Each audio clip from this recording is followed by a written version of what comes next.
Hello people, welcome to sleepy classes. आज day 25 है हमारे pre par with pre pack का। तो दोबारा से पॉलिटी स्टार्ट करेंगे एंड ये हमारा दूसरा राउंड है। इसके बाद जो थर्ड राउंड होगा टेस्ट्स का, उसमें हम पूरी पॉलिटी को कवर कर देंगे। तो कुछ हद तक यहाँ पर ट्राई करेंगे पूरी करने की पॉलिटी इन वीडियोस में। ये जो 4 दिन हमारी पॉलिटी चलेगी, ठीक है जी। तो टारगेट टेस्ट हमारा पॉलिटी टेस्ट नंबर 2 है एंड उसके लिए आपको वीडियोज़ देखने हैं। एक वीडियो है TTL बैच पॉलिटी का, वीडियो नंबर 37, तो वो आपको देखना है। एंड जो हमारी इंडियन पॉलिटी है बाय M लक्ष्मीकांत, उसके चैप्टर नंबर 12, 13 एंड 14 आपको पढ़ने हैं आज। बहुत कम काम है ये एंड जितना का आप पीछे कवर करके आ चुके हैं यहाँ पर, उसके कंपैरिजन में तो बहुत ज़्यादा कम है। तो अगर आपका थोड़ा बहुत कोई बैकलॉग बचा है तो उसको ट्राई कीजिए अब पेंडिंग वर्क को ख़त्म करने की। तो सबसे पहले हमारा चैप्टर नंबर 12 है, ये रिलेटेड है पार्लियामेंट्री सिस्टम से। तो आपको जानना है एक तो फीचर्स क्या हैं पार्लियामेंट्री सिस्टम के, उसके बाद डिस्टिंक्शन क्या है between the Indian model and जो ब्रिटिश मॉडल है उसके बीच में। एक शेडो कैबिनेट का कॉन्सेप्ट आएगा। तो ऐसी कुछ चीज़ें आएंगी, आपको देखना है कि क्या वो चीज़ें इंडिया में फॉलो की जा रही हैं या नहीं की जा रही। एंड एक टेबल बना हुआ है presidential system and parliamentary system को कंपेयर करके बताया हुआ है, तो वो आपको देखना है। इस चैप्टर के बाद आपको चैप्टर नंबर 13 पर जाना है जो रिलेटेड है हमारे फेडरल सिस्टम से। तो यहाँ पर आपको वही बेसिक चीज़ें मिलेंगी पढ़ने को। फेडरल एंड यूनिटरी जो गवर्नमेंट है उसके दरमियान क्या डिफरेंस है वो आपको देखना है। फेडरल फीचर्स कौन से होते हैं एंड यूनिटरी फीचर्स कौन से हैं इंडिया के कॉन्टेक्स्ट में, ये आपको ध्यान में रखना है। कई बार ऐसे क्वेश्चन आता है कि which of the following are the federal features, तो कई बार हम कंफ्यूज हो जाते हैं कि क्या ये यूनिटरी है या फेडरल है, तो इस चीज़ को ध्यान रखना है। आगे हमारा चैप्टर नंबर 14 है सेंटर स्टेट रिलेशंस के पॉइंट ऑफ व्यू से। तो ये थोड़ा बल्कि चैप्टर है। यहाँ से आपको एक तो पार्लियामेंट्री लेजिस्लेशन कहाँ कहाँ तक वैलिड है स्टेट्स के फील्ड में, वो आपको पता होना ज़रूरी है। ऑल्दो जो चैप्टर्स हैं वो पूरे अपने पेज टू पेज ही पढ़ने हैं, लेकिन ये कुछ डिस्टिंक्टिव चीज़ें हैं, इनके ऊपर थोड़ा खास ध्यान, ठीक है जी। इसके बाद सेंटर किन केस में स्टेट को डायरेक्शन दे सकता है, ये आपको देखना है। एंड क्या स्टेट्स के लिए ज़रूरी है डायरेक्शंस फॉलो करना, तो ये भी आपको चेक करना है। उसके बाद कॉपरेशन देखनी है कि स्टेट एंड सेंटर के बीच में कैसे हो सकती है, या बिटवीन स्टेट्स कैसे जो कॉपरेशन है वो एग्जीक्यूट करवाई जाती है।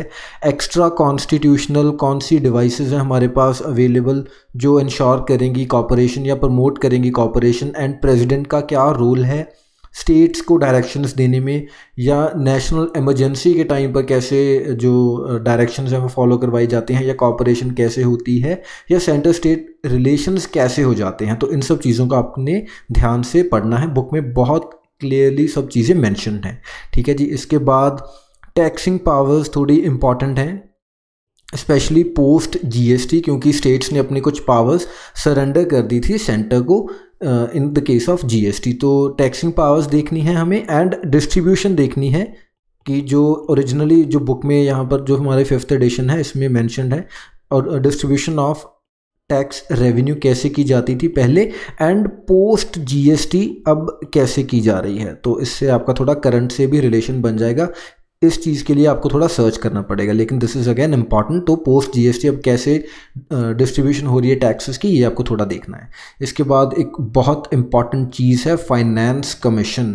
तो अब रिसेंटली ही जो हमारा नया फाइनेंस कमीशन है उसको चुन लिया गया है and it is working.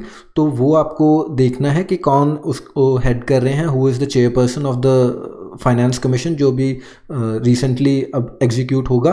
And more over जो टर्म है वो आपको देखनी है कि जो फाइनेंस कमीशन की इस वाले की टर्म है जो प्रेजेंटली चल रहा है हमारा 14th फाइनेंस कमीशन, इसकी कौन से ईयर से लेके कौन से ईयर तक जो टर्म थी। एंड जो 15th फाइनेंस कमीशन होगा वो कौन से साल तक चलेगा, वो देखना है।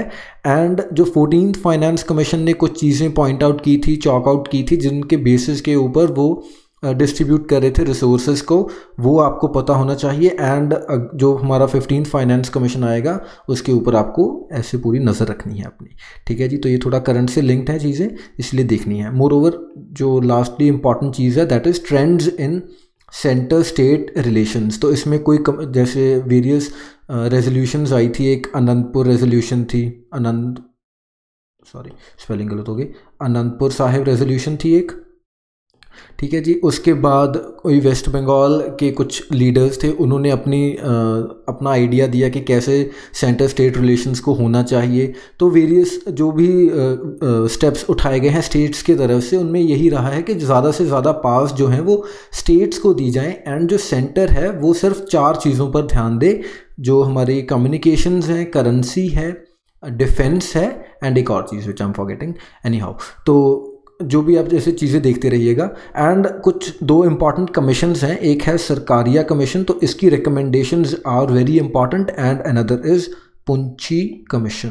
तो इन 2 कमीशंस के बारे में जो भी इन्होंने चीज़ें पॉइंट आउट की हैं वो आपको देखना है। इन्होंने कुछ गवर्नर के रोल को भी स्पेसिफिकली बताया कि कैसे गवर्नर को एक्ट करना चाहिए जब हंग असेंबली है, या फिर अगर मेजॉरिटी नहीं आ रही किसी एक पर्टिकुलर पार्टी के साथ। तो क्योंकि रिसेंटली यही चीज़ें जो है वो कंटेस्ट की जा रही थी जब गोवा में इलेक्शंस थे, कर्नाटका में इलेक्शंस थे, तो इसलिए थोड़ा करंट के साथ अगर आप लिंक करके चीज़ों को देखेंगे तो आपको थोड़ा और क्लैरिटी मिलती रहेगी। इसीलिए पॉलिटी थोड़ी इंटरेस्टिंग है, क्योंकि you can just see right in your face कि जो चीज़ें हो रही हैं, आप जो पढ़ रहे हैं वो चीज़ें एक्चुअल में आप देख भी रहे हैं अपने आसपास होती हुई। ठीक है जी। तो ये तो रही आज के आपके टारगेट्स की बात। अब हम रिवाइज कर लेते हैं जो आपने थोड़ा कल साइंस का पढ़ा है। तो which of the following statements are incorrect, तो आपको इनकरेक्ट स्टेटमेंट बतानी है। पहली स्टेटमेंट है exocrine glands are called ductless glands, तो क्या ये बात सही है? एंड दूसरी स्टेटमेंट है pituitary, pancreas and thyroid are the examples of exocrine glands in our body, तो क्या ये एग्जाम्पल सही हैं? एंड क्या एक्सोक्राइन ग्लैंड को ही डक्टलेस ग्लैंड बोला जाता है? तो आप पॉज कर सकते हैं। And the correct option is none of the above, नहीं, सॉरी गलत हो गया, it should be C, both are incorrect. जो एक्सोक्राइन ग्लैंड है वो डक्टलेस नहीं, एंडोक्राइन ग्लैंड डक्टलेस होता है, दिस इज मिस्टेक। तो करेक्ट आंसर सी है इसका, दोनों ही स्टेटमेंट्स गलत हैं। एंड ये जो 3 ग्लैंड्स हैं these are also examples of endocrine glands. ठीक है जी। तो इस चीज़ को अपने ध्यान में रखना है। एंड जो वेरियस ग्लैंड्स हैं, कौन से हार्मोन्स वो रिलीज़ करते हैं, तो इनका आप एक चार्ट बना लीजिए एंड उसको बार बार रिवाइज करते रहिएगा, क्योंकि ऐसे क्वेश्चंस आते हैं। स्पेशली जैसे मैं बार बार बोल रहा हूँ आपको, बायो एंड एनवायरनमेंट से रिलेटेड जो भी स्टैटिक आप पढ़ रहे हैं, जैसे जो 10th की NCERT थी उसमें भी पिछले 2 चैप्टर्स थे वो एनवायरनमेंट से ही रिलेटेड थे, तो इसलिए these things are really very important. So that is all for today. And मैं दोबारा से बता दूं, करेक्ट आंसर इसका सी है, दोनों स्टेटमेंट्स गलत हैं। एंडोक्राइन के रिलेटेड ये दोनों स्टेटमेंट्स हैं, एक्सोक्राइन से रिलेटेड नहीं है। So thank you for watching, मिलते हैं कल, बाय बाय।